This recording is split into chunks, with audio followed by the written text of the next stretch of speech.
இன்றைய தினம் வெளிப்படுத்தல் நிறுவத்திலே இயேசு கிறிஸ்து சபைகளுக்கு எழுதிய கடிதத்திலே கடைசியான சபையாகிய 7வது சபைக்குரிய கடிதமாகிய லவோதோக்கியா சபையினுடைய கடிதத்தை தியானிப்பதற்காக கூடியிருக்கிறோம். இந்த பட்டணம் லவோதோக்கியா என்கிற இந்த பட்டணம் அசிரிய ராஜாவாகிய அந்தியோகஸ் II என்பவரால் கிறிஸ்து பிறப்பதற்கு முன் ஒரு 250 வருடங்களுக்கு முன் கட்டப்பட்டது. அவர் கட்டியதனால அந்த பட்டணத்துக்கு அவர் மனைவி லயோடிசியா பேராலே லவோதோக்கியா என்று பெயர் வைத்தார். பின்னர் அந்த பட்டணத்தை கட்டிவிட்டார். அந்த பட்டணத்தில் குடியிருப்பதற்கு ஜனங்கள் வேண்டும் என்பதற்காக பாபிலோனிலிருந்து அசீரியர்களையும் யூதர்களையும் அங்கே குடியமற்றினார். சிறையிருப்பன் காலத்திலே பாபிலோன் காலத்திலே சென்ற யூதர்களில் அங்கிருந்தவர்களை அநேகரை அங்கே குடியமர்த்தினார். இங்கு யூதர்களுடைய பாப்புலேஷன் கொஞ்சம் அதிகம் லவோதோக்கியாவில். பிற்காலத்திலே ஒரு கணக்கு சொல்கிறது, சுமார் 4000 யூத குடும்பங்கள் அங்கே இருந்ததாக. அந்த யூத ஜபா ஆலயத்திலிருந்து எருசலேமுக்கு ஒவ்வொரு யூத ஆண்மகனும் 21 வயதுக்கு மேல் உள்ளவன் கட்டக்கூடிய வரி கணக்கிலிருந்து ஒரு கணக்கு பார்த்ததில் சுமார் 4000 மெம்பர்ஷிப்ஸ், 4000 ஆண்கள் அங்கு இருந்ததாக அறிய முடிகிறது. அது பெரிய அளவில் யூதர்கள் அதிகமாக இருந்த ஒரு இடம் இது. அதற்கு காரணமும் இருக்கிறது. காரணம், இந்த பகுதி கிழக்கிலிருந்து மேற்கு செல்லும் ரோடும் வடக்கிலிருந்து தெற்கு நோக்கி செல்லும் ரோடும் கிராஸ் பண்ணக்கூடிய ஒரு இடத்திலே அமைந்துள்ளது. ஒரு கிராஸ் ரோடாக 4 வழி சாலையிலே மையத்திலே அமைந்துள்ள ஒரு பட்டணமாக இது இருந்ததுனால முக்கியமாக வியாபார வணிகங்களுக்காக போவர்கள் வருபவர்கள் எல்லாம் இருந்ததுனால இது ஒரு முக்கியமான ஒரு சென்டராக இருந்தது. இது எபேசுவில் இருந்து, கடற்கரை பட்டணமான எபேசுவிலிருந்து கிழக்கு நோக்கி நேராக வந்தால் 100 மைல் தொலைவில் இருந்தது. அதே போல பிலதெல்பியா நாம் சென்ற வாரம் பார்த்தோம். அந்த பிலதெல்பியாவில் வந்து தெற்காக கீழே இறங்கி வந்தால் 40 மைலிலே இந்த பட்டணம் இருந்தது. முக்கியமாக லவோதோக்கியாவின் அருகிலே 2 முக்கிய பட்டணங்கள் இருந்தது. வேதத்தில் அதை குறித்த நாம் குறிப்புகள் நாம் பார்க்கலாம். வடக்கே 6 மைல் தொலைவில் ஹீரோபொலி என்கிற ஒரு பட்டணம் மலையின் மேலாக இருந்தது. தெற்கே 10 மைல் கீழே வந்தால் கொலோசே என்ற ஒரு பட்டணம் இருந்தது. அந்த கொலோசேக்கு பவுல் எழுதின கடிதம் நமது வேத புத்தகத்திலே இருக்கிறது. அதிலிருந்து அந்த பட்டணம் அருகில் இருக்கிறது அறியலாம். இதனுடைய விசேஷமாக பூகோள அமைப்பு எப்படி என்றால், ஹீரோபோலி அனல் மிகுந்த ஹாட் ஸ்பிரிங் வாட்டர்ஸ், சுடு நீர் ஊற்றுகள் நிறைந்த ஒரு இடமாக இருந்தது. அதில் மினரல்ஸ், அந்த உப்புத்தன்மை உள்ளது நிறையாக இருந்ததுனால அநேகர் சரும நோய் உள்ளவர்கள் அங்கே போய் அந்த சுடுநீர் குளியலிலே குளித்து வந்தால் நோய் நீங்குவதற்காக போவதால் ஒரு பிக்னிக் ஸ்பாட் போலவும் அது ஒரு இடமாக இருந்தது ஹீரோபோலி. தெற்கே வந்தால் கொலோசே. கொலோசேவுக்கு அருகில் உள்ள மலை மேலே எப்பொழுதும் பனி படர்ந்து இருப்பதனால அந்த பனி உருகி வரக்கூடிய நீர் குளிர்ந்த தெளிவான சுத்தமான குளிர் நீருக்கு அது ஃபேமஸாக இருந்தது கொலோசே பட்டணம். ஆனால் இந்த லவோதோக்கியா பட்டணம் 4 நாடுகளுக்கு மத்தியில் என்று அமைத்து விட்டார்கள் உள்ளே. அங்கு பெரிய பிரச்சனை குடிநீர் பிரச்சனை தான். அங்கே உள்ள ஊற்றுக்களிலோ மற்ற இடங்களிலோ வரக்கூடிய தண்ணீர் அந்த நகரத்திற்கு போதுமானதாக இல்லை. எனவே ஒரு 6 மைல் தொலைவிலே வடக்கே இருந்து பைப்புகள் மூலமாக அந்த பட்டணத்திற்கு குடிநீர் கொண்டு வரப்பட்டது.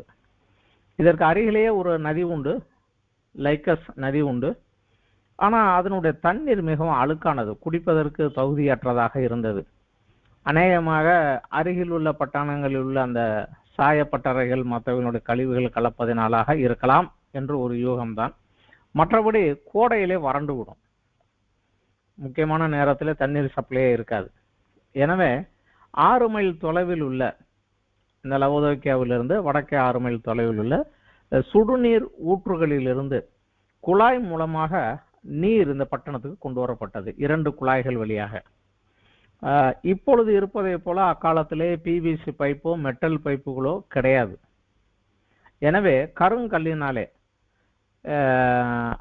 ஸ்கொயர் சைஸ் கருங்கல் வெட்டி அதன் நடுவிலே குழாய் போல கடைந்து அவைகள் ஒன்றோடு ஒன்றாக இணைத்தும் மற்றபடியாக டெரக்கோட்டா என்று சொல்லக்கூடிய அந்த ஒரு களிமண்ணிலே பானைகள் செய்வதற்கு செய்யப்படுவதில் ஒரு கடினமான ஒரு களிமண்ணிலே குழாய்கள் போல சுட்டு எடுத்து அவைகளை கனெக்ஷன் கொடுத்தோம். 6 மைல் தூரத்துக்கு 2 லைன் அங்கிருந்து கொண்டுட்டு வருவதுன்னா அது அந்த காலத்தில் ஒரு கடினமான ஒரு காரியம்தான். அதை செய்து அதை தரைக்கு மேலாக இல்லாமல தரைக்கு உள்ளே ஒரு 1 அடி 1.5 அடி ஆழத்திலே இருக்கும்படியாக புதைத்து வைத்து அந்த தண்ணீர் சப்ளை கொண்டு வந்தார்கள். ஏனென்றால் யுத்தத்தின் நிமித்தமோ மற்ற நிமித்தமோ யாராவது அந்த குழாயை உடைத்து விட்டால் தண்ணீர் வராமல் போய்விடும். அதற்காக பூமிக்கு அடியில வைத்து தண்ணீர் சப்ளை கொடுத்தார்கள். ஆனால் பிரச்சனை என்னவாகிவிட்டது என்றால் அந்த தண்ணீர் அங்கே இருந்து இங்கே வருகிற போது வெதுவெதுப்பாக இருந்தது. இந்த தண்ணீரை ஊர் மத்தியில் ஒரு டேங்கில் சேகரித்து வைத்து அதிலிருந்து ஊரின் பிற பகுதிகளுக்கு விநியோகித்து வந்தார்கள். ஆனால் அந்த தண்ணீர் அங்கிருந்து வருவதிலே உப்பு சத்து மினரல்ஸ் அதிகமாக உப்பு சத்து அதிகமாக இருந்ததினால இங்கே இந்த தண்ணீர் வந்து இறங்கி இருக்கிற போது அது குடிப்பதற்கு அவ்வளவு தகுதி இல்லாத ஒரு தண்ணீராகவே இருந்தது. குடிக்க அதை முடியாது. வாயில வைத்து குடித்தால் அந்த உப்பு தண்ணீரிலே உடனடியாக துப்பி விடக்கூடியதாக உதாரணம் இருந்தது. அந்த தண்ணீரை பருந்தி கொண்டே வந்தால் இன்று நமக்கு இருக்கக்கூடிய அந்த கிட்னி ப்ராப்ளங்கள் போல வயிற்று வலிகள் ப்ராப்ளங்கள் எல்லாம் உருவாவதற்கு முக்கிய காரணமாக அது அமைந்துவிடும். அதனால அது குடிக்க தகுதி அல்லாத ஒரு தண்ணீர்.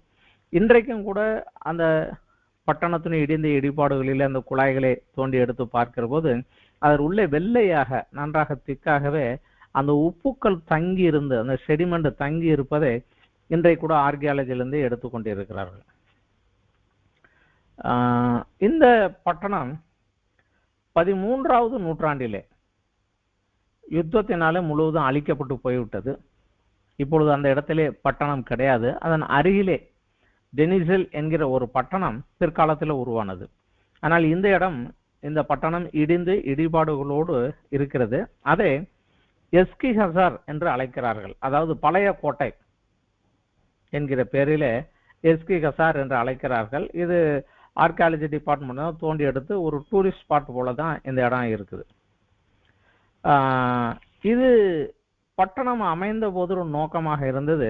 4 வழி சாலைகள் மத்தியில் இருந்ததுனால இது ஒரு ஃபைனான்ஸ் சென்டராக வியாபார ஸ்தலமாக முக்கியமாக யூதர்கள் அதிகமாக எங்கேயுமே வியாபாரத்தில் அவங்க கொஞ்சம் எக்ஸ்பர்ட் தான். அதனால பேங்கிங் பிஸ்னஸ் இங்கே நிறைய நடந்தது. பேங்குகளாக இந்த பட்டணம் செயல்பட்டு வந்தது. சுற்றியுள்ள எல்லா வணிக ஸ்தலங்களுக்குரிய பேங்க் சென்டராகவும் ஒரு நல்ல ஒரு ட்ரேட் சென்டராகவும் இந்த இடம் இருந்து வந்தது. இதை தவிர இந்த இடத்தின் விசேஷம் இங்கே உள்ள ஆடுகள், கருப்பு கம்பளி ஆடுகளிலிருந்து கிடைக்கக்கூடிய கம்பளம் பிரசித்தி பெற்றதாக இருந்தது. நல்ல ஒரு பளபளப்பு தன்மையோடு அது இருந்ததுனால அதை நல்லா சாப்பிட்டு பண்ணி சில்கி பிளாக் வூல் என்று சொல்லக்கூடிய அளவு பளபளப்பான கருப்பு கம்பளி ஆடைகள் இங்கு மிகவும் பிரசித்தி பெற்றது. அதனால கம்பளி ஆடுகள் வளர்ப்பும் அதிலிருந்து ஆடைகள் எடுப்பதும் தயாரிப்பதும் இங்கு ஒரு முக்கிய தொழிலாகவும் இருந்தது. ஆனால் இதை சுற்றி உள்ள பகுதிகள், இதை விட்டு கொலைசை சுற்றி உள்ள பகுதிகள் எல்லாம் பெரிய விவசாய அக்ரிகல்ச்சர் லேண்டாக இருந்ததுனால விவசாயங்கள் இங்கு வந்து போவதற்கும் இது ஒரு மார்க்கெட் சென்டராகவும் இருந்தது. இதை தவிர இந்த பட்டணத்தை கட்டும் போதே இதில் நேச்சுரலாகவே 2 மிகப்பெரிய அரங்கங்கள், ஸ்டேடியம், மலையிலே ஒரு பகுதியை ஒரு வளைவாக வெட்டி அதிலே அமர்வதற்கு ஆசனங்கள் எல்லாம் போட்டு மிகப்பெரிய 2 ஸ்டேடியங்கள் இங்கே இருந்தது. அதனால இந்த இடம் விளையாட்டு அரங்கங்களாக ஸ்போர்ட்ஸ் சென்டராகவும் மியூசிக் மற்றும் என்டர்டெயின்மெண்ட் சென்டராகவும் இந்த இடம் இருந்தது.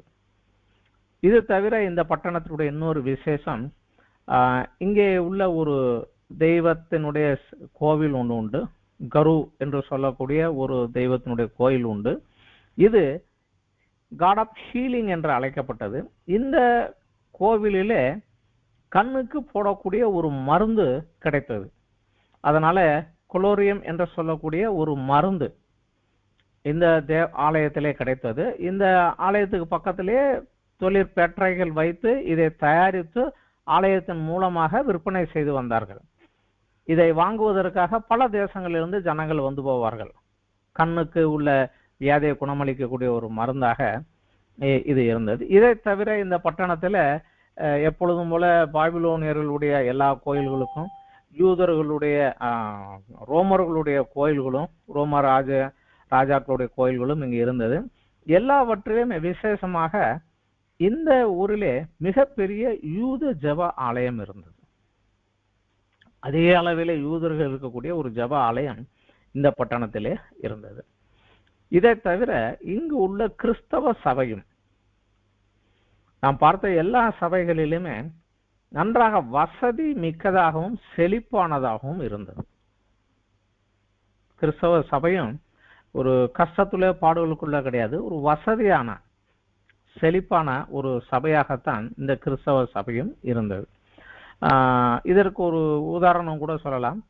கிபி 60 கிறிஸ்துக்கு பின் 60வது வருடத்திலே ஏற்பட்ட ஒரு பூகம்பம் நிலச்சரிவினாலே இந்த பட்டணம் முழுவதுமாக இடிந்து விட்டது. அப்பொழுது இருந்த அந்த பட்டணத்தில் இருந்தவர்கள் ரோமா ராஜாவிடத்திலிருந்து உதவியை எதிர்பார்க்காமல், நீங்கள் எங்களுக்கு எந்தவித சப்போர்ட்டும் பண்ண வேண்டாம், நாங்களே பார்த்துக் கொள்கிறோம் என்று சொல்லி இந்த முழு பட்டணத்தையும் சொந்த செலவிலே மீண்டும் கட்டினார்கள். அந்த அளவுக்கு பொருளாதார வசதி மிக்கவர்களாக, செல்வ செழிப்புள்ளவர்களாக இந்த நகரம் இருந்தது. இங்கு உள்ள சபையும் இதற்கு வடக்கே இருக்கக்கூடிய ஹீரோபோலி மற்றும் கிழக்கே இருக்கக்கூடிய அந்த கொலோசே சபையும், இவைகள் மூன்றுமே பவுலினுடைய உடன் ஊழியனும் சுவிசேஷகனுமாக இருந்த எப்பாப்பிரா என்பவரால் தொடங்கப்பட்டதாக நாம் இதை அறியலாம். இதை விசேஷமாக கொலோசே பட்டணத்திற்குரிய கடிதத்தை நாம் பார்த்தால் அதில் இதை குறித்த சில காரியங்களை நாம் அறிந்து கொள்ள முடியும். கொலோசேயிலே 1வது அத்தியாயத்திலே 7வது வசனத்திலே நாம் படிக்கலாம். இந்த கொலோசே பட்டணத்திற்கு பவுல் கடிதம் எழுதுகிறார். ஆனால் கொலோசே பட்டணத்திற்கு அவர் சென்றதில்லை, அவர் போய் அதை ஸ்தாபிக்கவும் இல்லை, அந்த பட்டணத்துக்கு அவர் சென்றதும் இல்லை. ஆனால் அந்த பட்டணத்திலிருந்து வந்த அதை ஸ்தாபித்து அங்க நடத்தக்கூடிய அங்கிருந்து வந்த எப்பாப்பிராவின் மூலமாக அந்த பட்டணத்தில் நடக்கக்கூடிய சபையில் உள்ள காரியங்களை கேள்விப்பட்டு அந்த சபையை என்கரேஜ் பண்ணும்படியாக இன்னும் சற்று ஆலோசனைகள் புத்திமதிகள் சொல்லுவதாக இந்த கடிதம் எழுதப்பட்டது. வேதத்தில் உள்ள நிருபங்களிலே பவுல் எழுதியதிலே அவர் செல்லாத 2 சபைகளுக்கு கடிதம் எழுதியிருந்தார். அது ஒன்று கொலோசே, இன்னொன்று ரோமன். ரோமருக்கு கடிதம் எல்லாம் எழுதி முடிச்சு அதுக்கப்புறம் ரொம்ப காலத்துக்கு அப்புறம் தான் அவர் ரோமுக்கே போனார். அது வரைக்கும் ரோமுக்கு போகவே இல்லை.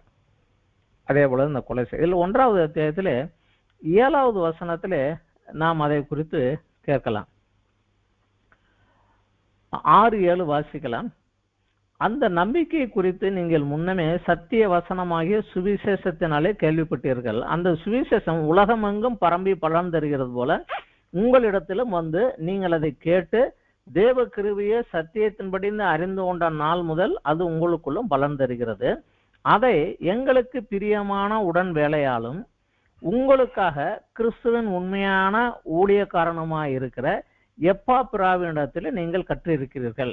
இது கொலோசே பட்டணத்திற்கு எழுதின கடிதத்திலே அவர் சொல்ல கொலோசேவில் உள்ள நீங்கள் இதை கேள்விப்பட்டீர்கள் என்று எழுதியிருக்கிறார். அதே போல அந்த கடிதத்தினுடைய கடைசி பகுதியிலே 4வது அத்தியாயத்திலே சில காரியங்களை அவர் சொல்லுகிறார். 12வது வசனத்திலிருந்து கடிதத்தை முடிக்கிற போது எழுதுகிறார், எப்பாப்பிராவும் உங்களுக்காக வாழ்த்துதல் சொல்லுகிறான். கொலோசே பட்டணத்துக்கு எழுதுகிற போது இந்த கடிதத்தை முடிக்கிற போது கொலோசே 4வது அத்தியாயத்தில் 12 எப்பாப்பிராவும் உங்களுக்கு வாழ்த்துதல் சொல்லுகிறான். உங்களை சேர்ந்தவனும் கிறிஸ்துவன் ஊழியக்காரனுமாகிவன் நீங்கள் தேவனுக்கு சித்தமானவில் எல்லாவற்றிலும் தேறினவர்களாகவும் பூரண நிச்சயமுடையவர்களாகவும் நிலை நிற்க வேண்டும் என்று தன் ஜபங்களில் உங்களுக்காக போராடுகிறான். இவன் உங்களுக்காகவும் லவோதேக்கியாருக்காகவும் எரப்போலியாருக்காகவும் மிகுந்த ஜாக்கிரதையுள்ளவனாய் இருக்கிறான் என்பதற்கு நான் சாட்சியாக இருக்கிறேன்.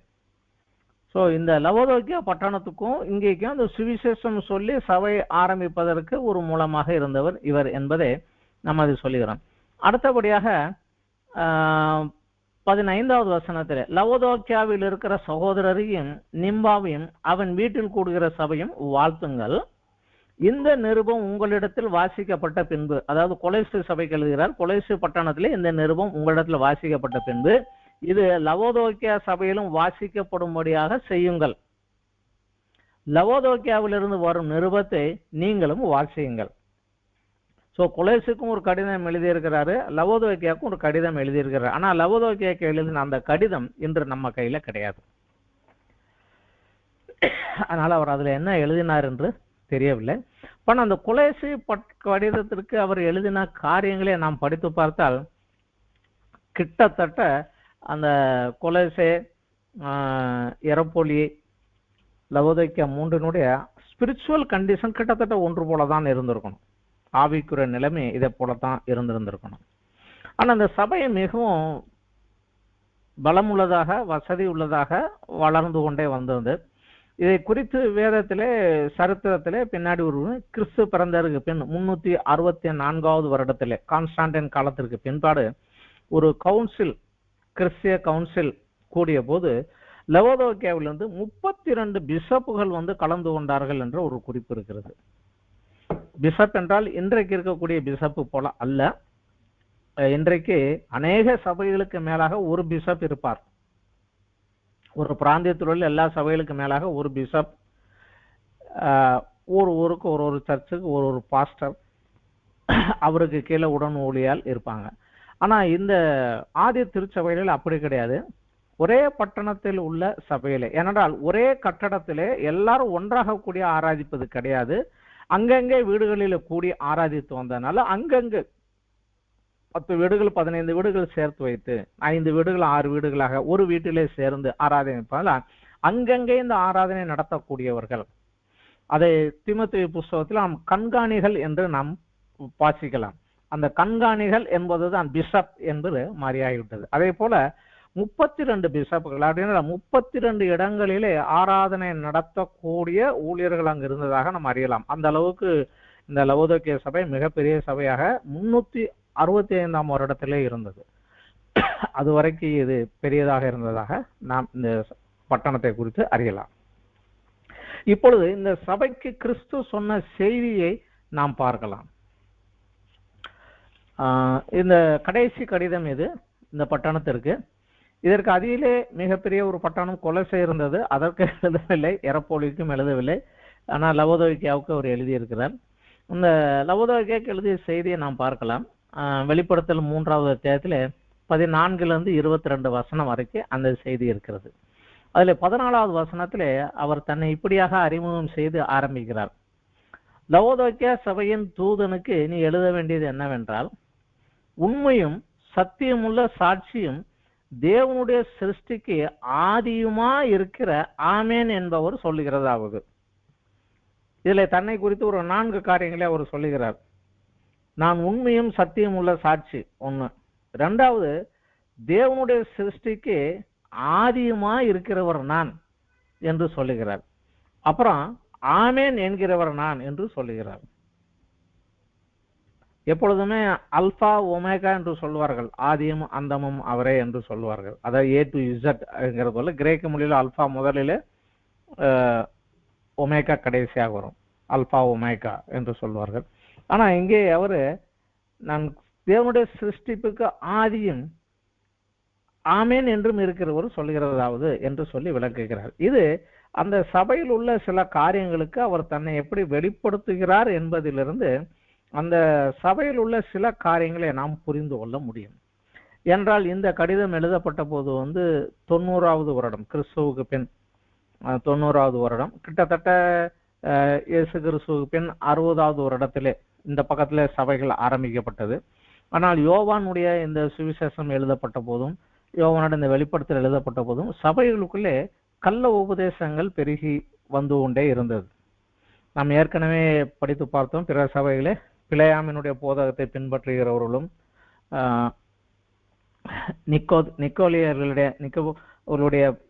நிக்கோலாயர்களுடைய போதகத்தை பின்பற்றுகிறவர்களும் இருக்கிறார்கள் என்று வந்தது. பொதுவாக நாம் அறியலாம். அப்பொழுது ஞான கொள்கை என்று சொல்லக்கூடிய ஞானாஸ்டிக்ஸ் என்ற கூடிய ஒன்று உண்டு.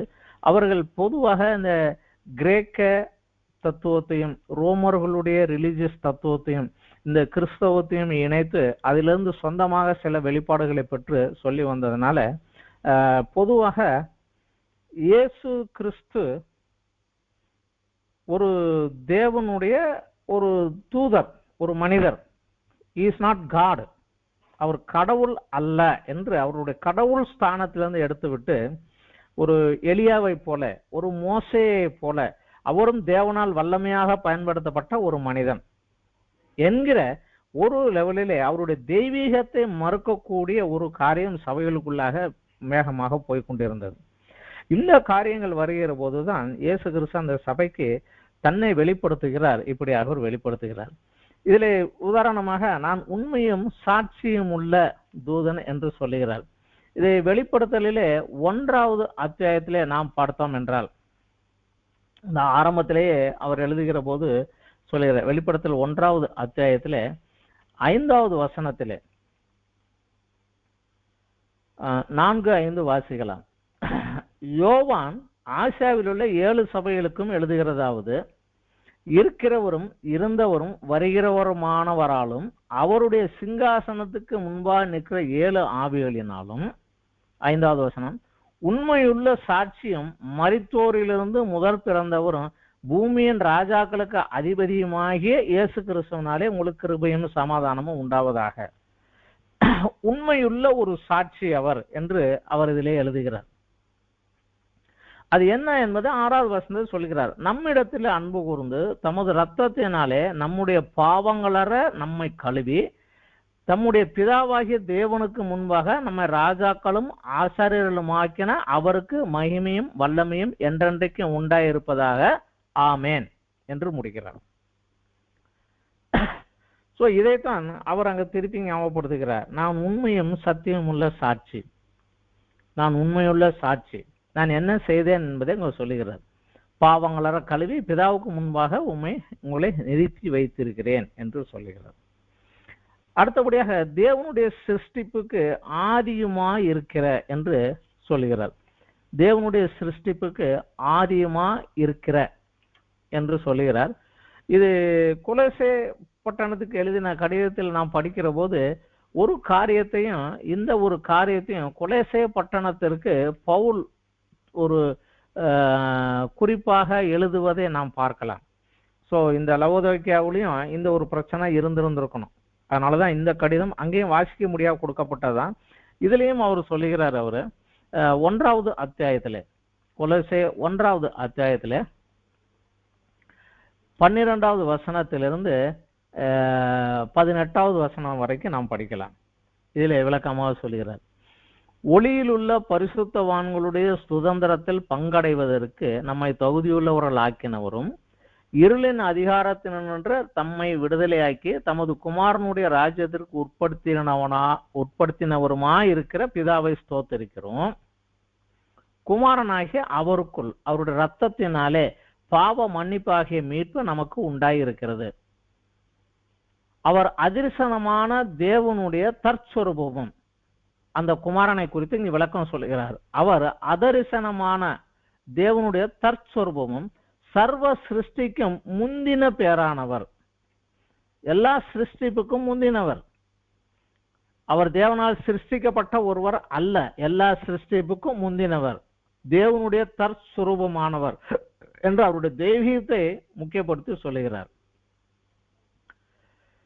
சர்வ சிருஷ்டிக்கு முந்தின பேருமானவர். ஏனென்றால் அவருக்குள் சகலமும் சிருஷ்டிக்கப்பட்டது, பரலோகத்தில் உள்ளவையிலும் பூலோகத்தில் உள்ளவையிலும் ஆகிய காணப்படுகிறவையிலும் காணப்படாதவையிலுமான சகல வஸ்துக்களும், சிங்காசனங்களானாலும் கர்த்தத்துவங்களானாலும் துரைத்தனங்களானாலும் அதிகாரங்களானாலும் சகலமும் அவரை கொண்டும் அவருக்கென்றும் சிருஷ்டிக்கப்பட்டது.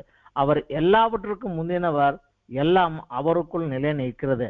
அவரே சபையாகிய சரீரத்திற்கு தலையானவர், எல்லாவற்றிலும் முதல்வராய் இருக்கும்படி அவரே ஆதியும் மரித்தோரிலிருந்து எழுந்த முதற் பேரும் ஆனவர். சோ இந்த காரியத்தை அவர் அழுத்தி திருத்தி சொல்லுவதற்கு காரணம், அந்த இயேசு கிறிஸ்துவனுடைய தெய்வீகத்தை மறுக்கக்கூடிய ஒரு ராங் டீச்சிங்குள்ள அந்த சபை போய் கொண்டிருந்தது.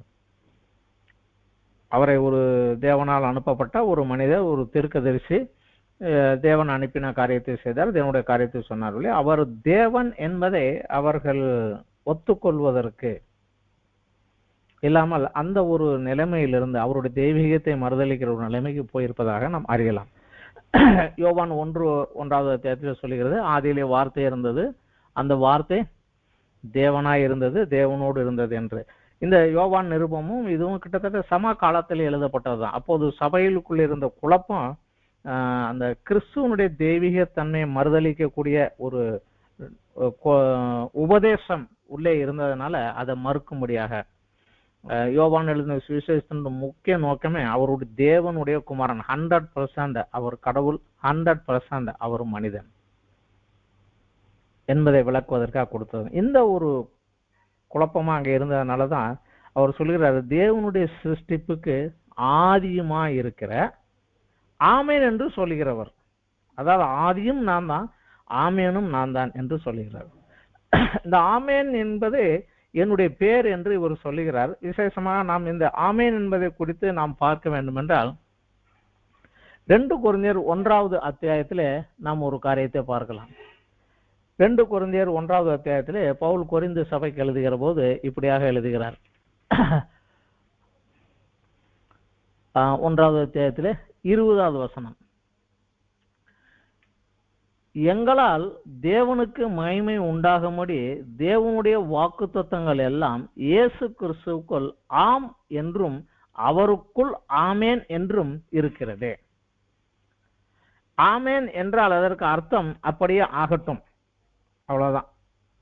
ஒரு ஜெபம் பண்ணி முடிக்கிற போது அவரோடு சேர்ந்து நாமும் ஆமேன் அப்படின்னு சொன்னா அவர் சொன்னபடியே ஆகட்டும், அதே ஆண்டவரே கேளும், அதை நாங்கள் ஆமோதிக்கிறோம் என்று அர்த்தம்.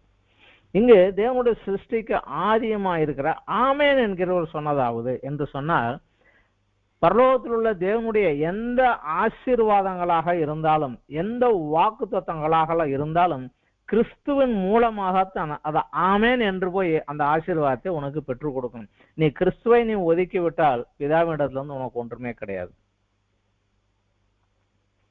இயேசு கிறிஸ்து ஏற்கனவே நாம் படித்திருக்கிறோம். யோவான் சுவிசேஷத்துல அவர் சொல்லுகிறார், நானே வழியும் சத்தியமும் ஜீவனுமா இருக்கிறேன், என்னை அன்றி ஒருவனும் பிதாவிடத்தில் வரான்.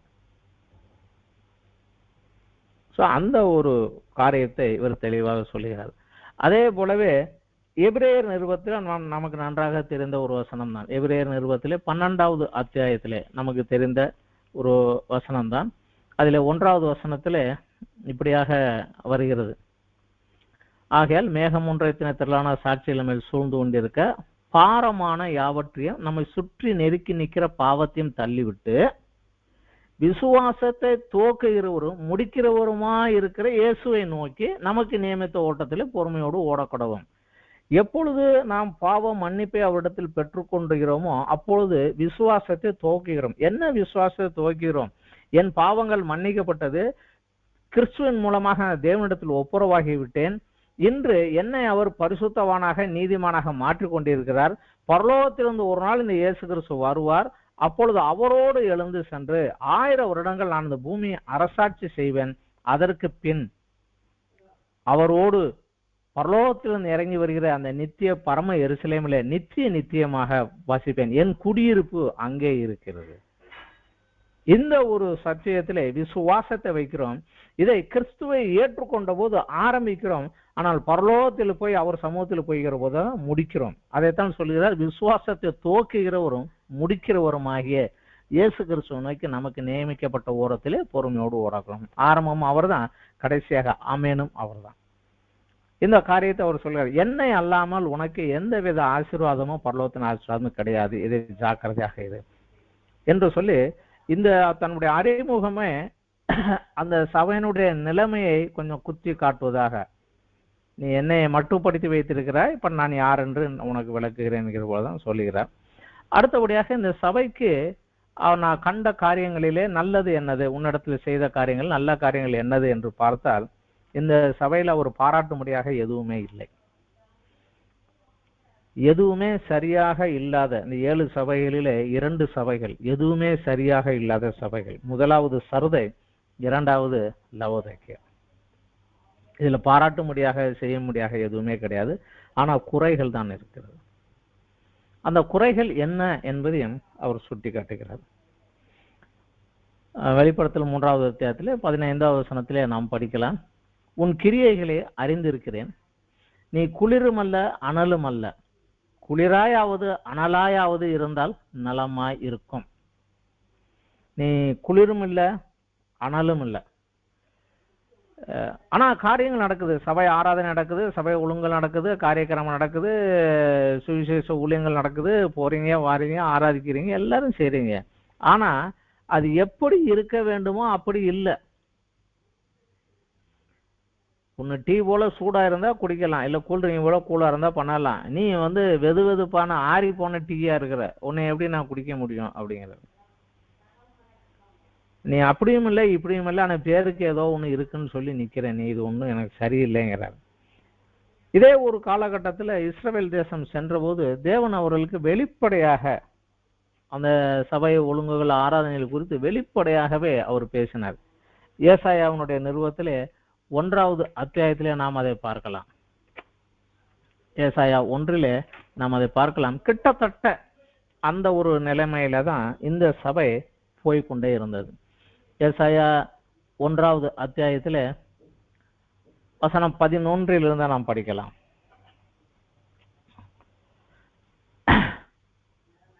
10 வாசிக்கலாம். சோதோமின் அதிபதிகளே, கர்த்தருடைய வார்த்தையை கேளுங்கள், கொமோரோவின் ஜனமே, நமது தேவனுடைய வேதத்திற்கு செவி கொடுங்கள். இவர்கள் இஸ்ரவேல் தேசத்தில் உள்ள ஆபிரகாம் சந்ததியருக்கு எழுதுகிற போது சொல்ல சோதோமின் அதிபதியை கொமோரோவின் ஜனமே என்றது ஆரம்பிக்கிறது. உங்கள் பலிகளின் திரள் எனக்கு எண்ணத்திற்கு என்று கர்த்தர் சொல்லுகிறார். ஆட்டுக்கடாக்களின் தகன பலியும் கொளுத்த மிருகங்களின் நினமும் எனக்கு ஆரோசிகமாய் இருக்கிறது. காளைகள் ஆட்டுக்குட்டிகள் கடாக்களுடைய ரத்தத்தின் மேல் எனக்கு பிரியமில்லை. நீங்கள் என் சந்ததியில் வரும்போது என் பிரகாரங்களில் இப்படி மிதிக்க வேண்டும் என்று உங்களிடத்தில் கேட்டது யார்?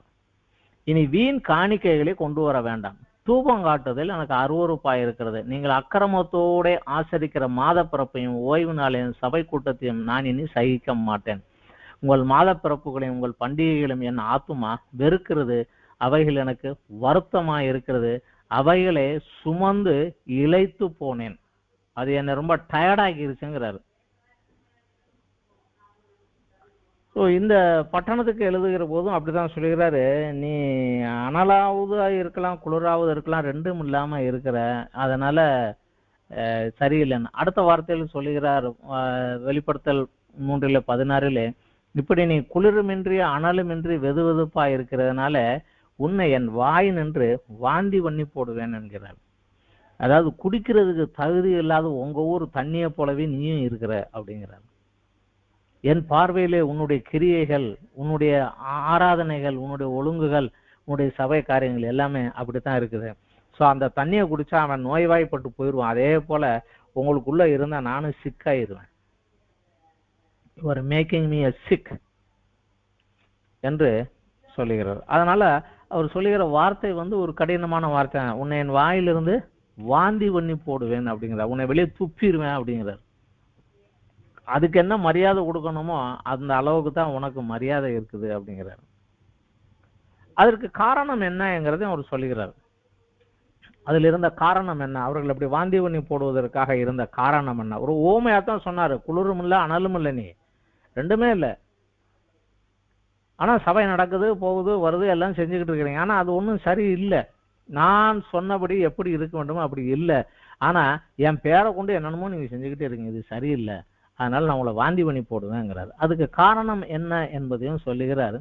17வது வசனத்திலே சொல்லுகிறார்.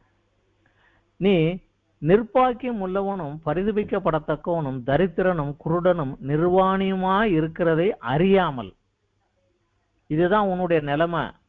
நீ நிர்பாக்கியம் உள்ளவன், பரிதபிக்கப்படத்தக்கவன், தரித்திரன், குருடன், நிர்வாணமா இருக்கிற இதை அறியாம நான் ஐஸ்வர்ய சம்பனன் என்றும் திரவிய சம்பனன் என்றும் எனக்கு ஒரு குறையும் இல்லை என்று நீ சொல்லுகிறபடியால். உண்மையிலே சபை கண்டிஷன் அப்படிதான். அது எர்த்லி பிளஸிங், பூமிக்குரிய ஆசீர்வாதங்களில் அவர்கள் நிறைந்து இருந்தாங்க. கர்த்தர் என்னை ஆசீர்வதித்திருக்கிறார், கர்த்தர் என் மேல் பிரியமாயிருக்கு, நான் ஆசீர்வதித்திருக்கார், கர்த்தன் கிரியாது, நான் நன்றாக வசதியாக செல்வ செழிப்போடு இருக்கிறேன் என்று சொல்லிக்கொண்டு இருந்தார்கள். ஆனால் தேவன் என்ன சொல்லுகிறாரு, நீ பூமிக்குரிய காரியங்களை வைத்து நீ உனக்கும் எனக்கும் உள்ள ஐக்கியத்தினை அளந்து கொடுத்து உன்னை நீ அளந்து பார்த்து ஒரு அளவுகோல் கொடுக்கிறாய். ஆனால் அது சரியல்ல. ஆனால் பரலோகத்தினுடைய பார்வையிலே, என் பார்வையிலே நீ நிர்பாக்கியம் உள்ளவன், பரிதபிக்கப்படத்தக்கன், தரித்திரன், குருடன், நிர்வாணி என்கிறார்.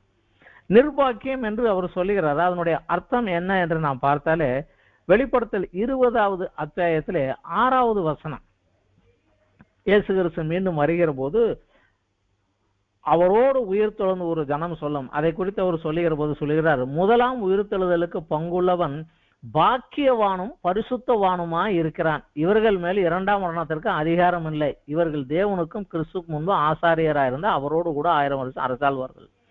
அந்த முதலாம் உயிர்த்தெழுதலுக்கு பங்குள்ளவன் பாக்கியவான், ஆனாலோ நீயோ நிர்பாக்கியவான். ஆனா அந்த இரண்டாம் வருகை இருக்கும்போது உயிர்த்தெழுதல் நீ எந்திரிக்க போறதில்ல. வெள்ளை சிங்காசன நியாய தீர்ப்புல நீ அன்னைக்கு தான் எந்திரிச்சு நீ வர வேண்டி இருக்கும் அப்படிங்கறத ஒரு மறைமுகமா ஒரு குத்தியை காமிக்கிறாரு. இரண்டாவது, நீ பரிதபிக்கப்படத்தக்கவன் அப்படிங்கிறாரு. 1 கொரிந்தியர் 15வது அத்தியாயத்துல 19வது வசனம் நம்ம எல்லாருக்கும் நன்றாக தெரிந்த ஒரு வசனம் தான். இம்மைக்காக மாத்திரம் நாம் கிறிஸ்துவ மேல் நம்பிக்கை உள்ளவர்களா இருந்தால் அந்நாளிலே, என்ன நாளிலே? அவர் வருகின்ற அந்நாளிலே எல்லாரை காட்டிலும் நாம் பரிதபிக்கப்படத்தக்கவர்களா இருப்போம். ஐயோ இது எல்லாம் தெரிஞ்சும் நான் விட்டுட்டேனே, ஐயோ ஐயோ ஐயோ என்று பரிதபிக்கப்படத்தக்கவனாக நீ அன்னைக்கு நீ நிப்ப நீ அப்படிங்கிறார். இந்த உலக ஆசீர்வாதத்திற்காக, இன்னைக்கு ஆசீர்வாதத்திற்காக, இன்னைக்கு என்ன ஆசீர்வாதம் எனக்கு இன்னைக்கு கொடுங்க, ஆரோக்கியத்தை கொடுங்க, சோகம் கொடுங்க, உலக பிரகாரமான காரியங்களுக்காக பண வசதியை கொடுங்க, வீடு நல்லா வேணும், நல்ல வசதியா வேணும், இந்த உலக காரியங்களுக்காக மாத்திரமே அவரை பின்பற்றி வந்தால் அந்நாளிலே நாம் எல்லாருக்கும் முன்பதாக பரிதபிக்கப்படத்தக்கவர்களாக இருப்போம். அதைத்தான் சொல்லுகிறாரு, நீ நிர்பாக்கியவானும் பரிதபிக்கப்படத்தக்கவனுமா இருக்கிறாய்.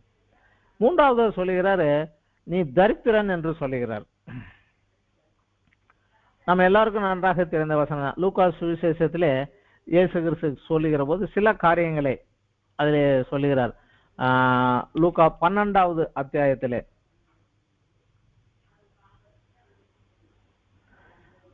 15 நாம் படிக்கலாம்.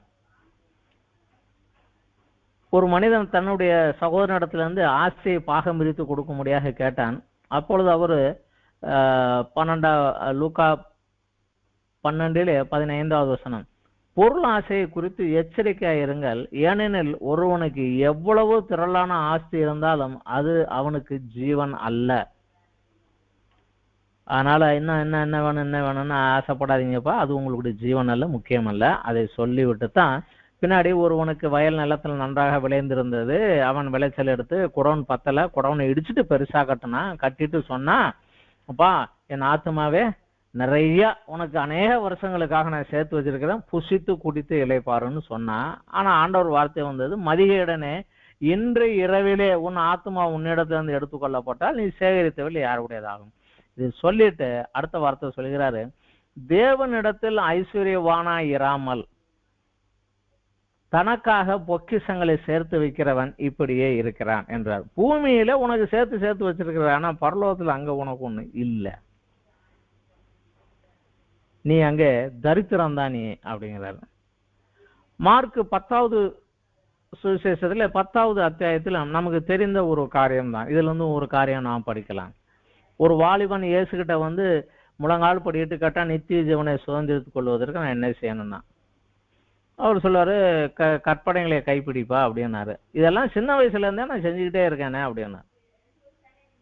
மார்க் 10வது அத்தியாயத்துல 21வது வசனம், இயேசு அவனை பார்த்து அவனிடத்திலே அன்பு கூர்ந்து, அவனை பார்த்து அவன் மேல அன்பு கூர்ந்து, அவன் உண்மையான நிலை பூமியில என்ன, ஆனா பரலோகத்துல அவனுடைய பொசிஷன் என்னங்கிறதெல்லாம் அவருக்கு தெரியும். அதை பார்த்துட்டு அன்பு கூர்ந்து அன்போட தான் சொல்றாரு, உன்னிடத்திலே ஒரு குறை உண்டு, நீ போய் உனக்கு உண்டானவைகளெல்லாம் விற்று தரித்திரருக்கு கொடு, அப்பொழுது பரலோகத்திலே உனக்கு பொக்கிஷம் உண்டாயிருக்கும். இங்க பணக்காரன் இருக்கான், நீ அங்க தரித்திரனா தரக, அதனால இந்த பொக்கிஷ வைத்து அங்க சேரு, பின்பு சிலுவையை எடுத்துக்கொண்டு என்னை பின்பற்றி வா.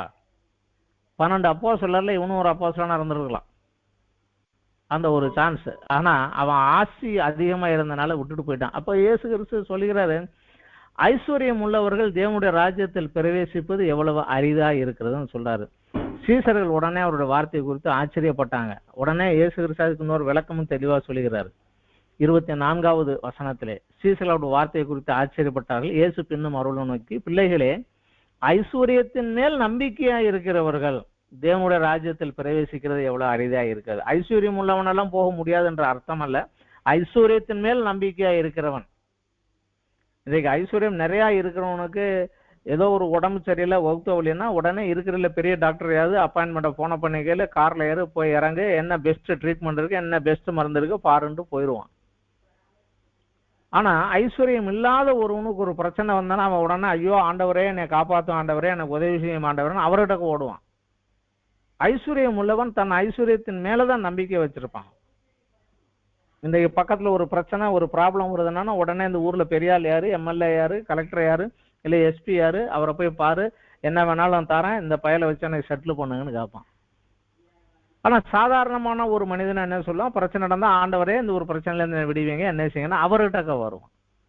இதைத்தாங்க சொல்லுகிறது ஐஸ்வர்யத்தின் மேல் நம்பிக்கையா இருக்கிறவன் ஆண்டவரே தன் முதல் ஸ்தானமாக தன் தேவையாக கருதாமல் ஐஸ்வர்யத்தின் மூலமாக எல்லாவற்றையும் சாதித்துக் கொள்ளலாம் என்று எண்ணுகிறவன் பரலோக ராஜ்யத்தில் பிரவேசிப்பது கொஞ்சம் கடினம்தான் அப்படின்னு சொல்லிடுறார். மலைப்பிரசங்கத்திலே மத்தேயு 5 சொன்ன முதல் பாக்கியவான் வசனமே ஆவியில் எளிமை உள்ளவர்கள் பாக்கியவான்கள், பரலோக ராஜ்யம் அவர்களுடையது. ஏன்னா அவங்க ஆவியிலே எளிமை உள்ளவர்கள். என்ன தேவையா இருந்தாலும் தேவனையே சார்ந்து தேவனையே அண்டி தேவனே எனக்கு இது வேணும் இது வேணும்னு அவரை கேட்கிறவங்களாக அவரோடு அந்த ஒரு உறவுக்குள்ளாக நெருங்கி ஐக்கிய உறவுக்குள்ளாக வருவாங்க. பணம் நிறைய இருந்தா அந்த ஒரு ஸ்திரியை போலதான் 18 வருடங்கள் வியாதியை தன் ஆசையெல்லாம் செலவழித்து போட்டுட்டு தான் கடைசியா வந்தான். அந்த மாதிரி இல்லாம இவன் ஆவியில எளிமையுடன் முதல்ல வந்துருவான். எதான் சொல்லாரு, நீ அங்க பணக்காரன் அல்ல, ஆனா இங்க பணக்காரனா இருக்கிறன்னு அங்க இல்ல, நீ தரித்திர நீ அங்க அப்படிங்கிற. அடுத்தபடியாக நீ குருடன் என்று சொல்லுகிறார். நீ குருடனா இருக்கிற நீ அப்படிங்கிறார். குருடன் என்பதற்கு அவர் சொல்லக்கூடிய காரணம் என்ன என்று பார்த்தால் மத்தேயு 15வது அத்தியாயத்திலே 6வது வசனத்திலிருந்து நாம் சில காரியங்களை படிக்கலாம். மத்தேயு 15 வேதபாரகர்களும் பரிசேயரும் இயேசுட்ட வந்து உம்முடைய சீசர்கள் முன்னோரின் பாரம்பரியத்தை ஏன் மீறி நடக்கிறார்கள், கை கழுவாம சாப்பிடுறாங்களே, பாரம்பரியமா கடைப்பிடிக்கிறத விட்டு இவங்க என்ன குறுக்க போறாங்களே, இவங்க சரியில்லையே என்று சொன்னாங்க. அப்ப இயேசு கிறிஸ்து அவங்களை கண்டிக்கிறாரு. நீங்க பாரம்பரியத்தினால தேவன் சொன்னதே தள்ளி போட்டுட்டு நீங்க இப்படி எல்லாம் பண்றீங்கன்னு சொல்லிட்டு பாரம்பரியத்தினால தேவனுடைய கற்பனையை அவமாக்குகிறீர்கள். மாயக்காரரே, உங்களை குறித்து இந்த ஜனங்கள் தங்கள் வாயினால் என்னிடத்தில் சேர்ந்து உதடுகளால் கனம் பண்ணுகிறார்கள், இருதயமோ எனக்கு தூரமாக விலகி இருக்கிறது, மனுஷருடைய கற்பனையை உபதேசங்களாக போஷித்து வீணாய் எனக்கு ஆராதனை செய்கிறார்கள் என்று ஏசாயா தீர்க்கதரிசி நன்றாய் சொல்லி இருக்கிறான் என்று அவர்களை குறித்து ஏற்கனவே அவங்க இப்படி எல்லாம் இருப்பீங்கன்னு சொல்லியிருக்காருப்பா, அப்படித்தான் இருக்கீங்கன்னு சொன்னார். அப்போது சீசர்கள் அவர்கிட்ட வந்து கேட்கிறாங்க. 12வது வசனம் மத்தேயு 15:12. அப்போது சீசர்களிடத்தில் வந்து பரிசேயர் இந்த வசனத்தை கேட்டு இடரல் அடைந்தார்கள் என்று அறிவீரா, அவங்க உள்ளத்துல குத்தப்பட்டு இந்த கோவப்பட்டுட்டு உங்க மேல ஒரு எரிச்சலா இருக்காங்கிறத நீங்க அறிவீர்களா என்று கேட்கிறார்கள். அப்போது ஒரு பிரதித்திரமாக என் பரமபிதா நடாத நாற்றெல்லாம் வேரோடு பிடுங்கப்படும், அவர்களை விட்டுவிடுங்கள், அவர்கள் குருடருக்கு வழிகாட்டுகிற குருடராய் இருக்கிறார்கள், குருடன் குருடனுக்கு வழிகாட்டினால் இருவரும் குழியிலே விழுவார்களே. பாரம்பரியமா வழக்கமா அப்படிதான் செஞ்சுட்டு வரணுங்கிறது போது இந்த மாட்டிக்குவீங்க அப்படிங்கறத சொல்றாரு. அடுத்தபடியாக மத்தேயு 23வது அத்தியாயத்திலே நாம் படித்து பார்த்தால் அந்த வேத பாரகர்களுக்கும் பரிசேயர்களுக்கும் விரோதமாக அவர்கள் திட்டுறாரு. அந்த திட்டுற போது 16வது வசனம் 19, 24, 26, 28 இதெல்லாம் படித்து பார்த்தா அவங்கள பார்த்தா குருடர்களே குருடர்களே குருடர்களே குருடர்களேன்னு சொல்லி திட்டுறாரு. இது வசனங்களை நம்ம மெதுவா 23வது அத்தியாயத்துல படித்து பார்த்தீங்கன்னா அவர் 6 இடங்களிலே பரிசேயரும் நியாயப்பிரமாணிகளும் பார்த்து நீங்க குருடங்கிறாரு. ஏன்னா வேதத்தை கையில வச்சிருக்கீங்க, விளக்கத்தை வச்சிருக்கீங்க, ஆனா தேவனுக்கும் உங்களுக்கும் தொடர்பு இல்லை. அவர் எதற்காக இது சொன்னார், ஏன் சொன்னார்னு உங்களுக்கு தெரியல. ஆனா என்னமோ எங்க முன்னோர்கள் செஞ்சாலும் பாரம்பரியமா இப்படிதான் செஞ்சுட்டு வரணும் அப்படிங்கிறீங்க நீங்க. ஆனா நீங்க செய்யறதெல்லாம் தப்பு, நீங்கள் குருடராய் இருக்கிறீர்கள் என்று சொல்லுகிறார். அதற்கு அடுத்தபடியாக அவர்களை குறித்து சொன்ன ஒரு குறிப்பு, நீங்கள் நிர்வாணியாய் இருக்கிறதை அறியாமல் இருக்கிறீர்கள். நம்ம எல்லாருக்குமே நன்றாகவே தெரியும் தான். ஏசாயா 61:10 சொன்னப்பட்டது போல நீதியின் ரட்சிப்பின் வஸ்திரமும் நீதியின் சால்வையும். சோ அந்த ரட்சிப்பின் வஸ்திரமே இல்லாம தான் இருக்கிறாங்க. அதனால ரட்சிக்கப்பட்ட அனுபவமே இல்லை, ஆனா சபையாக உட்கார்ந்துகிட்டு இருக்கிறீங்க, ஆனா அது இல்லாம நீங்க பேசிக்கிட்டு இருக்கிறீங்க அப்படின்னு. சரி, இதெல்லாம் இந்த குறைகளை சொல்லிவிட்டு வெளியே வருவதற்கு ஆலோசனை என்ன சொல்லுகிறார்? எப்பொழுதும் குறைகளை சுட்டிக்காட்டி அப்படி வித்துட்டு போறவர் இல்ல, அதுல இருந்து வெளியே வர முடியாது, ஆலோசனை சொல்லுவார். வெளிப்படுத்தல் 3:18 வசனத்திலே, நான் நீ ஐஸ்வர்யவானுமாகும்படி நெருப்பிலே புடமிடப்பட்ட பொன்னையும் உன் நிர்வாணமாகிய அவலட்சணம் தோன்றாதபடிக்கு நீ உடுத்திக் கொள்வதற்கு வெண் வஸ்திரங்களையும் என்னிடத்தில் வாங்கிக் கொள்ளவும், நீ பார்வை அடைம்படிக்கு உன் கண்களுக்கு கலிங்கம் போடவும் வேண்டும் என்று உனக்கு ஆலோசனை சொல்லுகிறேன் என்று சொல்கிறார். இதுல 3 காரியத்தை என்கிட்ட வாங்கிக்கோங்கிறார். ஒண்ணு, நீ ஐஸ்வர்யவானாகும்படி நெருப்பிலே புடமிடப்பட்ட பொன் வாங்கிக்கோ. உன் நிர்வாணமாகிய அவலட்சணம் தோன்றாதபடி வெண் வஸ்திரங்கள் என்னிடத்தில் வாங்கிக்கொள். நீ பார்வை அடையும்படி உன் கண்களுக்கு கலிங்கம் போட வேண்டும் என்று சொல்லுகிறார். இது தமிழ் வேதாகமத்தில் நாம் படிக்கிற போது நீ வாங்கிக்கொள் அப்படின்னு இருக்கு, அதாவது என்னிடத்துல பெற்றுக்கொள் அப்படிங்கிற மாதிரி நமக்கு அர்த்தமாயிருது. ஆனா நீங்க மத்த எந்த டிரான்ஸ்லேஷன் போனீங்கன்னாலும், உதாரணத்துக்கு ரோமன் பைபிள்ல போய் பாத்தீங்கன்னா கூட இது என்னிடத்தில் விலைக்கு வாங்கிக்கொள் என்றுதான் இருக்கு. ரோமன் கத்தோலிக்கலோட தமிழ் பைபிள்ல பாத்தீங்கன்னா கூட என்னிடத்தில் வாங்கிக்கொள்ளணும் இல்லை, என்னிடத்தில் விலைக்கு வாங்கிக்கொள், இது ஃப்ரீ கிடையாது, நீ ஏதாவது கொடுத்து தான் வாங்கணும் என்று சொல்லுகிறார். ஆங்கில வேதாகமத்தில் பாத்தீங்கன்னா யூ பை ஃப்ரம் மீ அப்படின்னு தான் வருது. யூ ரிசீவ் ஃப்ரம் மீ கிடையாது, you will get from me அப்படிங்கிறது கிடையாது. யூ பை ஃப்ரம் மீ, விலை கொடுத்து வாங்கிக்கொள். மராட்டி வேதாகமத்தில் விலைக்கு வாங்கிக்கோ, விக்கத் கே, விலை கொடுத்து வாங்கு அப்படின்னு தான் சொல்லப்பட்டிருக்கு. இல்ல 3 காரியங்கள் உனக்கு தேவை என்று சொல்லுகிறார். ஒன்று, நீ ஐஸ்வர்யவானாகும்படி நெருப்பிலே புடமிடப்பட்ட பொன், அதை என்னிடத்துல வாங்கிக்கொள். அது என்ன அந்த நெருப்பிலே புடமிடப்பட்ட பொன் என்றால் எதை குறித்து அவர் சொல்லுகிறார் என்று நாம் பார்த்தால், 1 பேதுருவிலே 1வது அத்தியாயத்திலே 7வது வசனத்தில் நாம் படிக்கலாம். அழிந்து போகிற பொன் அக்கினியினாலே சோதிக்கப்படும், அதை பார்க்கணும் அதிக விலையேறப்பட்டதாயிருக்கிற உங்கள் விசுவாசம் சோதிக்கப்பட்டு இயேசு கிறிஸ்து வெளிப்படும் போது உங்களுக்கு புகழ்ச்சியும் கனமும் மகிமையும் உண்டாக காணப்படும். உன்னுடைய விசுவாசம் சோதிக்கப்படும். எப்படி பொன் அக்னியினாலே சோதிக்கப்படுகிறது, அப்படி உன் விசுவாசமும் சோதிக்கப்படும். சோதிக்கப்பட்டு உன் விசுவாசம் பலப்படணும். அந்த விசுவாசம் உனக்கு வேணும், அதை நீ என்கிட்ட கேட்டுக்கோ அப்படிங்கிறாரு. ஆனால் எதை குறித்து உனக்கு விசுவாசம் இருக்க வேண்டும், என்ன விசுவாசம் உனக்கு இருக்க வேண்டும்ங்கிறது இதுல மேலே உள்ள 4-5 வசனங்களிலே நமக்கு தெளிவாக சொல்லுகிறது. அவர் இயேசு கிறிஸ்து மரித்தோரிலிருந்து எழுந்ததினாலே அழியாததும் மாசற்றதும் வாடாததுமாகிய சுதந்திரத்திற்கு ஏதுவாக ஜீவனுள்ள நம்பிக்கை உண்டாகும்படி தமது மிகுந்த இரக்கத்தின்படி நம்மை மறுபடியும் ஜனிப்பித்தார்.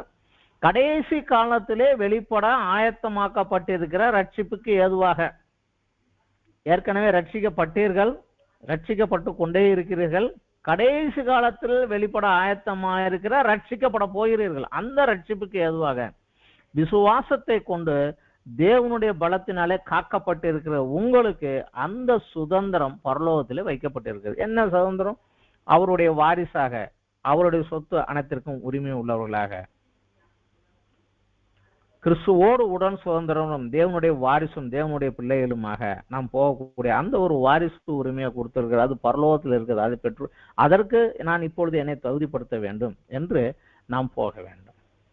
இதைத்தான் அவர் அங்க சொல்லுகிறார்.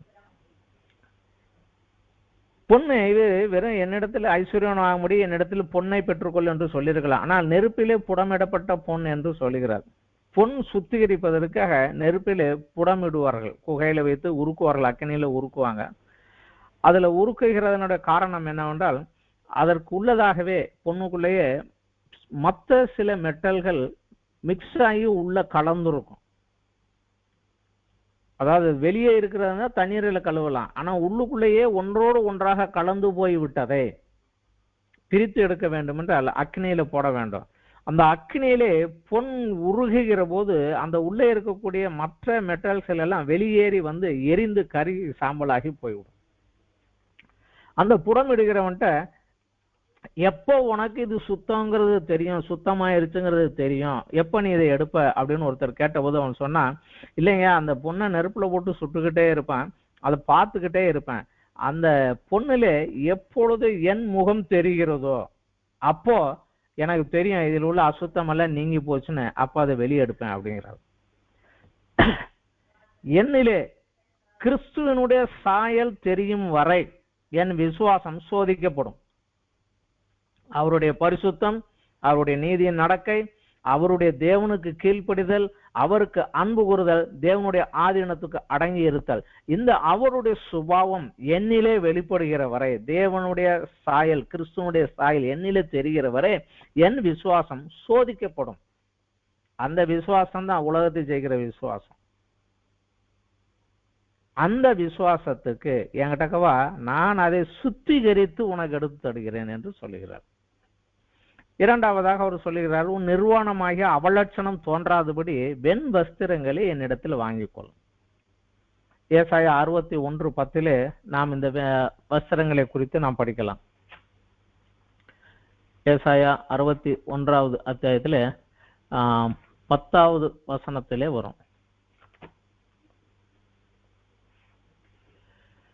கர்த்தருக்குள் பூரிப்பாய் மகிழ்கிறேன், என் தேவனுக்குள் என் ஆத்துமா களி கூர்ந்திருக்கிறது. மணவாளன் ஆபரணங்களினால் தன்னை அலங்கரித்துக் கொள்கிறதற்கும் மணவாட்டி நகைகளினால் தன்னை சிங்காரித்துக் கொள்கிறதற்கும் ஒப்பாக அவர் ரட்சிப்பின் வஸ்திரங்களை எனக்கு உடுத்தி நீதியின் சால்வையை எனக்கு தரித்தார். இதிலும் கூட விசேஷமாக மணவாளன் தன்னை ஆபரணங்களால அலங்கரித்துக் கொள்கிறதற்கும், கல்யாணத்துல அநேகமா பெண்கள் தான் அதிகமாக நகைகளால தங்களை அலங்கரித்துக் கொள்வார்கள். மணவாளன் ஜாஸ்தி நகை போட்டுட்டு நிக்கிற மாதிரி ஜாஸ்தி நம்ம பார்க்க முடியாது. ஏன்னா கையில 1-2 மோதிரம் போட்டிருக்கலாம், கழுத்துல ஒரு செயின் போட்டிருப்பாரு, இந்த கையில கோல்டுல ஒரு வாட்ச் போட்டிருப்பாரு, அவ்வளவுதான். கோட் சூட் எல்லாம் இருக்கும் போது நகைகளால தன்னை அலங்கரித்து நிற்பதில்லை. ஆனா தமிழிலே நமது வேதாகமத்தில தான் மணவாளன் ஆபரணங்களை தன்னை அலங்கரித்துக் கொள்வதற்கும் கொடுத்திருக்கு. ஆனால் இங்க பிற மொழிபெயர்ப்புகளையும் ஆங்கில வேதாகமங்களையும் நீங்க போய் பார்த்தீங்கன்னா மணவாளன் ஆசாரியனை போல தன்னை அலங்கரித்துக் கொள்வதற்கும் என்றுதான் அந்த எல்லா இடத்திலும் கொடுக்கப்பட்டிருக்கிறது. ஆசாரியனை போல. பிரதான ஆசாரியனுக்கு தேவன் கொடுத்த உடையிலே, அவன் உடையில எல்லாமே கீழே எல்லாம் வெல்லும் மாதுளம் பழமும் தங்கத்துல தான் தொங்கிக்கிட்டு இருந்தது. அவனுடைய மார்பிலேயே 12 கற்கள், விலை உயர்ந்த கற்கள் இருந்தது. அவன் நெற்றியிலே கர்த்தருக்கு பரிசுத்தம் என்கிற ஒரு கிரீடம் இருந்தது. தங்கத்தினாலான சுத்த பசும் பொன்னினாலான ஒரு கிரீடம் இருந்தது. அவன் ஆடை அலங்காரமாக செழிப்பாகத்தான் இருந்தது. அவர் அதைத்தான் சொன்னார், மூல பாஷையிலும் அப்படித்தான் இருக்கு. ஆசாரியனை போல தன்னை அலங்கரித்துக் கொள்ளத்தக்கதா, மணவாட்டி நகையில அலங்கரித்துக் கொள்வது போல ரட்சிப்பின் வஸ்திரத்தையும் நீதியின் சால்வையும் எனக்கு கொடுத்தார். இந்த வஸ்திரத்தை என்கிட்ட வாங்கிக்கோ. மறைமுகமா சொல்லிடுறான், நீ ரட்சிக்கப்படவே இல்லப்பா, ரட்சிப்பை என்கிட்ட வாங்கிக்கோ. ரட்சித்தா மட்டும் போதாது, நீதியிலே நடந்து அந்த நீதியின் பலனை பெற வேண்டும். ரோமர் 4வது அத்தியாயத்துல 25வது வசனம் கடைசியா சொல்லுகிறது, நம்முடைய பாவங்களுக்காக ஒரு ஒப்பு கொடுக்கப்பட்டும், அது ஒரு பாட்டு முடிஞ்சிருச்சு, நம்மை நீதிமான ஆக்குவதற்காக எழுப்பப்பட்டும் இருக்கிறார். இப்பொழுது நமக்கு நீதியை கற்றுக் கொடுத்து நீதியின் வழியில கொடுத்து நம்மை நீதிமான ஆக்கி மேலே கொண்டு போகிறார். வேதத்தினுடைய கடைசி கட்டளையும் பரிசுத்தம் உள்ளவன் இன்னும் பரிசுத்தமாக, நீதி உள்ளவன் இன்னும் நீதி என்றுதான் வருகிறது. சோ இந்த இரண்டையும் என்கிட்ட வாங்கிக்கோ அப்படிங்கிறார்.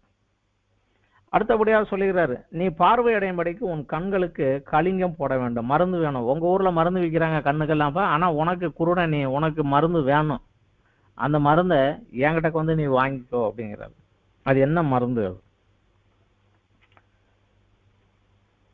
அப்போஸ்தலர் நடவடிக்கைகள் நமக்கு எல்லாருமே தெரியும். சவுல் தேவனுக்கு விரோதமாக போன போது தேவன் இயேசு கிறிஸ்து அவன் முன் இறங்கி அவனை கண்டித்து பேசின போது அவருடைய தரிசனத்தை கண்டபோது அவன் கண்கள் குருடாகி விழுந்தான். ஆனா அனனியா என்கிற ஒரு மனிதனை தேவன் அங்கே அனுப்பினார், கிறிஸ்துவுக்கு அனுப்பினார். அவன் போய் சொல்லுகிற போது, பவுலே, நீ வழியில் கண்ட அந்த இயேசு கிறிஸ்து நீ பார்வை அடையும்படிக்கு பரிசுத்த ஆவியால் உன்னை நிரப்பும்படியா என்னை அனுப்பினார் என்று சொல்லுகிறார். சோ பரிசுத்த ஆவியானவர் உள்ளே வராத வரைக்கும் இந்த வேதத்தினுடைய பல காரியங்கள் நமக்கு புரிவது மிகவும் கடினம்தான். அவர் உள்ளே வந்தால் ஒளிதான் தேவனுடைய திட்டம், தேவனுடைய பார்வையை, பரலோகத்தின் காரியங்கள் நமக்கு கற்றுக் கொடுக்க முடியும்.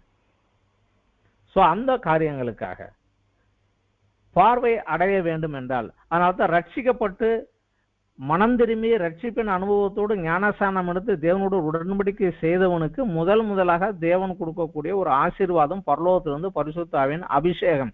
அது கொடுத்ததனுடைய காரணமே அவனுக்கு நீதியை கற்றுக் கொடுப்பதற்கும் சகல சத்தியத்துக்குள்ளும் வழிநடத்துவதற்கும் இயேசு கிறிஸ்து சொன்னவையில் அவனுக்கு ஞாபகப்படுத்துவதற்கும் அவனோடு உடனிருந்து அவனை வளர்த்து பலப்படுத்தி கொண்டு வருவதற்கும் சோ இதை குறித்து தான் அங்கே சொல்லுகிறது. உனக்கு ஆவியானுடைய வழிநடத்தல், நீ ரட்சிக்கப்படவில்லை, அப்புறம் கூட ஆவியானவர் இருப்பார். நீ ரட்சிக்கப்பட வேண்டும், நீ ஆவியானவர் இருக்க வேண்டும். அடுத்தபடியாக ஒரு வார்த்தை அவர் சொல்லுகிறார். ரெவலேஷன் 3வது அத்தியாயத்தில்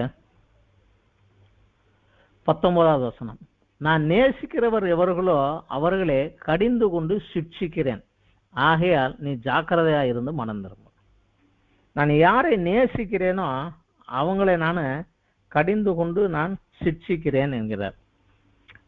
இதை நம்ம 1 பேதுருவில் 1வது அத்தியாயத்தில் இப்ப மேல சில காரியங்களை நாம படித்தோம். அதிலேயே சில காரியங்கள் விசுவாசத்தை குறித்து எழுதப்பட்ட இந்த காரியத்திலே 6, 7, 5, 6, 7 படிக்கலாம். பேதுரு 1வது அத்தியாயத்தில் 5, 6, 7 கடைசி காலத்திலே வெளிப்பட ஆயத்தமாக்கப்பட்டிருக்கிற ரட்சிப்புக்கு ஏதுவாக விசுவாசத்தை கொண்டு தேவனுடைய பலத்தினால காக்கப்பட்டிருக்கிற உங்களுக்கு அந்த சுதந்திரம் பரலோகத்தில் வைக்கப்பட்டிருக்கிறது. இதனாலே நீங்கள் மிகவும் சந்தோஷப்படுகிறீர்கள். என்றாலும் துன்பப்பட வேண்டியது அவசியமானதால் இப்பொழுது கொஞ்ச காலம் பலவிதமான சோதனைகளினாலே துக்கப்படுகிறீர்கள். அது என்ன அந்த சோதனைங்கிறது? அழிந்து போகிற போன அக்கினியினால சோதிக்கப்படும். அதை பார்க்கலாம் அதிக விளையாடப்பட்ட உங்களுக்கு விசுவாசம் சோதிக்கப்பட்டு இயேசு கிறிஸ்து வெளிப்படும் போது உங்களுக்கு புகழ்ச்சியும் கனமும் உண்டாக காணப்படும்.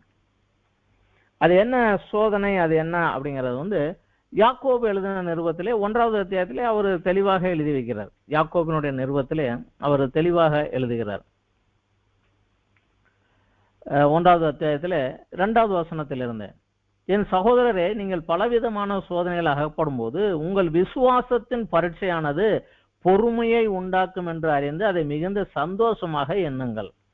நீங்கள் ஒன்றிலும் குறையுள்ளவர்களாய் இராமல் பூரணராயிரம் நிறையுள்ளவர்களாய் இருக்கும்படி பொறுமையானது பூரண கிரியை செய்ய கடவது.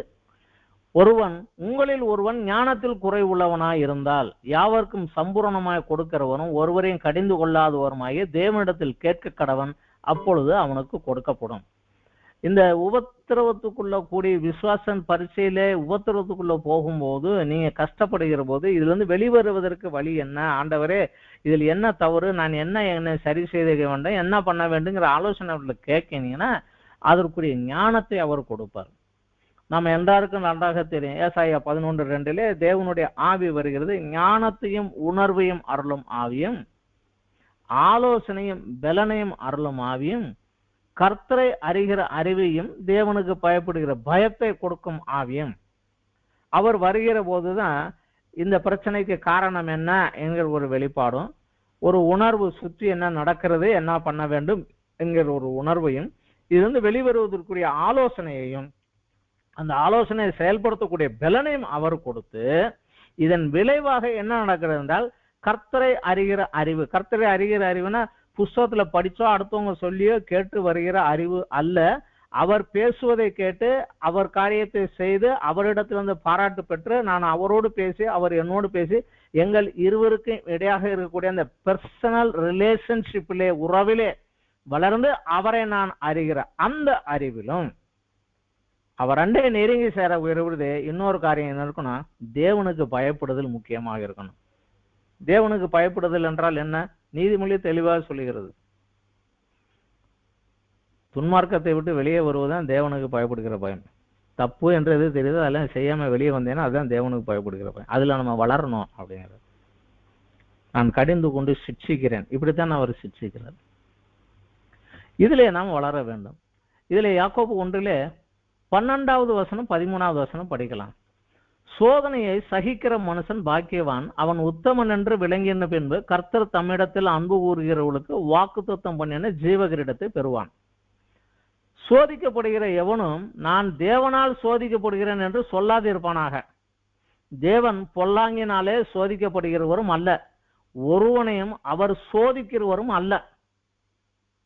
அப்ப யார் என்னை சோதிக்கிறாங்க? அவன் தன் சுய இச்சையினாலே இழுக்கப்பட்டு சிக்குண்டு சோதிக்கப்படுகிறான். பின்பு இச்சையானது கற்பம் தரித்து பாவத்தை பிறப்பிக்கும். பாவம் பூரணமாகும் போது மரணத்தை பிறப்பிக்கும். இந்த இச்சைக்கு பிரச்சனையே இந்த சோதனைக்கு காரணமே எனக்குள்ளே இருக்கக்கூடிய என் முந்தின சுபாவங்கள், பழைய சுபாவங்கள், என்னுடைய சுயம், என்னுடைய பாரம்பரிய பழக்க வழக்கங்கள், இவைகள் எல்லாம் எனக்குள்ளாக இருப்பது கிறிஸ்துவை போல நான் மாறுவதற்கு எனக்கு இடையில இடைஞ்சலாக இருக்கக்கூடிய என் சுபாவத்துக்குள்ளே கலந்து போனது. இதை வெளியே ஏற்றுவதற்கு எப்படி விசுவாசத்தை நெருப்பிலே பொன்னை போட்டு புடமிட வேண்டுமோ அதே போல சோதனை. அந்த சோதனைகளுக்கு காரணம் தேவன் அல்ல, எனக்குள்ளே இருக்கக்கூடிய காரியம் தேவனோடு என்னை இணைய விடாமல் பிரச்சனை ஆகிறது. அந்த நேரத்தில் தேவன் இதை எப்படி கலைந்து எடுக்க வேண்டும் என்ற ஆலோசனைகள் கொள்ளி அந்த ஒரு பாடுகளுக்கு மூலமாக போகிற போதுதான் எனக்குள்ள இப்படி ஒண்ணு இருக்குங்கிறதே நமக்கு தெரியும். அதை வெளியே எரிந்து போட்டு கலைந்து எடுத்து போட்டு என் சுபாவத்தில் இருக்கக்கூடியதெல்லாம் எடுத்து போட்டு கிறிஸ்துவனுடைய சுபாவம் என்னில் வெளிப்படத்தக்கதாக. நம்ம எல்லாருக்கும் தெரிந்த வசனம் தான். யோவானில் சொல்லுகிறார், நானும் அவர்களுக்கு ஜீவன் உண்டாயிருக்கவும் அது பரிபூரண படமும் வந்தேன். சும்மா ஜீவன் மட்டும் கொடுக்க வரல, அந்த ஜீவன் பரிபூரணமாக என்னை போல நான் பூமியிலே வாழ்ந்தேனே எப்படி அப்படி என்னை போல அவர்கள் பரிசுத்தம் உள்ளவர்களாக, நீதி உள்ளவர்களாக, அன்புள்ளவர்களாக, தேவ சித்தம் செய்தவர்களாக, தேவனுக்கு கீழ்ப்படுகிறவர்களாக, தேவனுடைய ஆளுகைக்கு உட்பட்டவர்களாக வளர்வதற்கு என்னுடைய ஜீவனை கொடுத்தேன், அது பரிபூரணப்படவும் வந்தேன் என்கிறார். இந்த காரியத்தில் அவர் உடன் இருந்து நம்மை கொண்டு வருகிறார். இதுதான் இந்த காரியத்துல நம்ம வளர வேண்டும். இதை பவுலும் சொல்லுகிறார். ரோமர் 5வது அத்தியாயத்தில் பார்த்தா, இந்த எங்களுக்கு வருகிற உபத்திரவங்களிலே நாங்கள் மேன்மை பாராட்டுகிறோம் என்கிறார். ஏனென்றால் என்னுடைய சுபாவங்கள் களையப்படுகிறத நான் அறிந்தனால நான் மேன்மை பாராட்டுகிறேன் என்று சொல்லுகிறார். கடைசியாக இந்த ஆலோசனைகளுக்கு அப்புறம் ஜாக்கிரதையா இருந்து மனம் திரும்ப என்று சொன்னதுக்கு அப்புறம் வெளிப்படுத்தல் 3:20 வசனம், இதோ வாசற்படியிலே நின்று தட்டுகிறேன், ஒருவன் என் சத்தத்தை கேட்டு கதவை திறந்தால் அவனிடத்தில் நான் பிரவேசித்து அவனோடு போஜனம் பண்ணுவேன், அவனும் என்னோட போஜனம் பண்ணுவான். சபைக்குள்ள இயேசு கிறிஸ்து தேவையில்லை. அவங்களுக்கு தேவையான பணம் இருக்கு, செல்வாக்கு இருக்கு, பொருள் இருக்கு. அதனால அவர் ஓரமா வச்சுட்டு இவங்க பாட்டு காரியம் செஞ்சுக்கிட்டே இருக்கிறாங்க. அதனால அவர் வெளியவே தள்ளிட்டாங்க. அதனால அவர் வெளியே தான் நிற்கிறார். வெளியே நின்று கொண்டுதான் அவர் சொல்லுறாரு, நான் வாசப்படியிலிருந்து தட்டுகிறேன், வெளியே சபைக்கு வெளியே நின்று கதவை தட்டி இருக்கிறேன். எப்பா உள்ளுக்குள்ள இருக்கிற யாராவது என் குரலை கேட்டீங்கன்னா, கதவை திறந்தீங்கன்னா நான் அவன் இடத்தில் பிரவேசிப்பேன். சபைக்குள்ள வருவேன்னு சொல்லல, நான் அவன் கூட பிரவேசிப்பேன், அவன் என்னோட போஜனம் பண்ணுவான், நானும் அவனோட போஜனம். யோவான் 10வது அத்தியாயத்தில் தெளிவாக நமக்கு சில காரியங்களை அவர் சொல்லுகிறார். யோவான் 10 நம்ம படிக்கலாம். யோவான் 10வது அத்தியாயத்தில் 14, 15 வசனங்களிலே நாம் பார்க்கலாம்.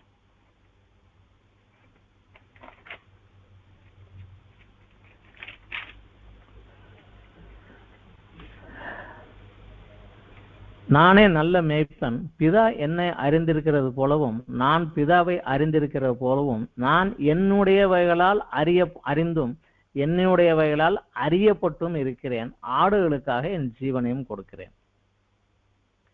27, 28வது வசனம், என் ஆடுகள் என் சத்தத்திற்கு செவி கொடுக்கிறது, நான் அவைகளை அறிந்திருக்கிறேன், அவைகள் எனக்கு பின் செல்லுகிறது, நான் அவைகளுக்கு நித்திய ஜீவனை கொடுக்கிறேன், அவைகள் ஒரு காலம் கெட்டுப்போவதில்லை, ஒருவனும் அவைகளை என் கையிலிருந்து பறித்து கொள்வதும் இல்லை, அவைகளை எனக்கு தந்த என் பிதா எல்லாரிலும் பெரியவராயிருக்கிறார், அவைகள் என் பிதாவின் கையிலிருந்து பிரித்து கொள்ள ஒருவனாலும் கூடாது, நானும் பிதாவும் ஒன்றாய் இருக்கிறோம் என்கிறார்.